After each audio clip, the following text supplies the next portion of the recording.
大家好，我係鄭浩文。今朝早羅志森就宣布提名將我列為生日群組中嘅社交媒體以及係宣傳嘅主任。首先我都多謝羅志森對我嘅信任同埋支持。佢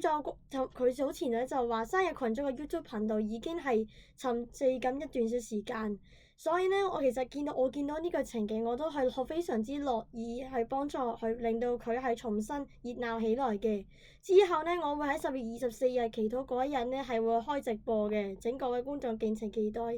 依家仍然係屬於一個提名嘅階段，都需要呢係經呢一個提名獲議會通過之後，我先至可以係進行呢一個成為呢一個社交媒體以及係宣傳責任。至於秩序委員方面呢，我就宣布辭任嘅，我就諗住將個職員呢就改為做呢一個社交媒體同宣傳主任。咁呢個職務呢就係做咩先？各位觀眾，其實呢，我同大家講呢一個職務呢，其實我主要呢係負責要幫嗰個群組去拍片啊，做下關於呢個頻道嘅宣傳啊，同埋有陣時出去同羅志森同埋新嘅一班朋友出去玩嘅時候，我都會負責去開個直播嘅，同埋喺生日會都會拍攝一啲各位成員喺裏面玩嘅開心嘅場景，都係由我負責嘅。